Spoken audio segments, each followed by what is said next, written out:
বাংলাদেশকে একটি গণতান্ত্রিক, অন্তর্ভুক্তিমূলক ও শোষণমুক্ত রাষ্ট্র হিসেবে গড়ে তুলতে সরকার কাজ করছে বলে জানিয়েছেন স্থানীয় সরকার, পল্লী উন্নয়ন ও সমবায় মন্ত্রী মির্জা ফখরুল ইসলাম আলমগীর।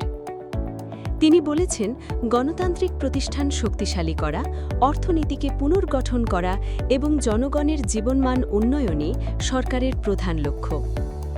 শুক্রবার ২৪ জুলাই রাজধানীর হোটেল ইন্টারকন্টিনেন্টালে Dhaka institute of research and analysis আয়োজিত বেঙ্গল ডেল্টা কনফারেন্স ২০২৬-এ প্রধান অতিথির বক্তব্যে তিনি এসব বলেন।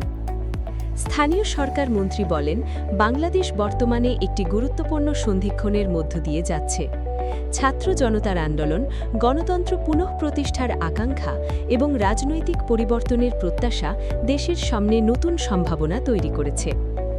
দেশের বর্তমান অর্থনৈতিক পরিস্থিতি তুলে ধরে এলজিআরডি মন্ত্রী বলেন, বৈশ্বিক সংঘাত ও অর্থনৈতিক অস্থিরতার প্রভাব বাংলাদেশেও পড়েছে। ইরান যুক্তরাষ্ট্রের উত্তেজনা এবং রাশিয়া ইউক্রেনের যুদ্ধ মতো আন্তর্জাতিক সংকট উন্নয়নশীল দেশগুলির জন্য বড় চ্যালেঞ্জ তৈরি করেছে। দীর্ঘদিনের দুর্নীতি, অর্থ পাচার এবং অর্থনৈতিক অনিয়মের কারণে দেশের অর্থনীতি চাপের মুখে পড়েছে বলে মন্ত্রী বলেন। তবে জনগণের শক্তি ও নতুন সুযোগ কাজে লাগিয়ে বাংলাদেশ আবারও ঘুরে দাঁড়াবে। সরকারের বিভিন্ন পরিকল্পনার কথা তুলে ধরে মন্ত্রী বলেন, অর্থনীতি পুনর্গঠন, বিনিয়োগ বৃদ্ধি, কর্মসংস্থান সৃষ্টি এবং ব্যাংকিং খাতকে কার্যকর করার জন্য সরকার কাজ করছে।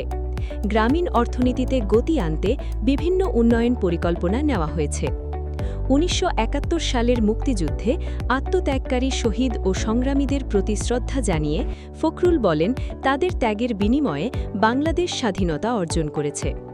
তিনি ২০২৪ সালের গণতন্ত্র পুনঃপ্রতিষ্ঠার আন্দোলনে জীবন উৎসর্গকারী ছাত্র জনতার প্রতিও শ্রদ্ধা জানান। মন্ত্রী বলেন, তিনি কোনো পেশাদার বিশ্লেষক নন, বরং মাঠের রাজনীতির একজন কর্মী।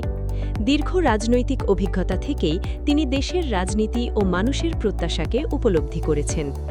স্বৈরাচারের বিরুদ্ধে বিভিন্ন আন্দোলনে অংশ নেওয়ার অভিজ্ঞতার কথাও তিনি তুলে ধরেন।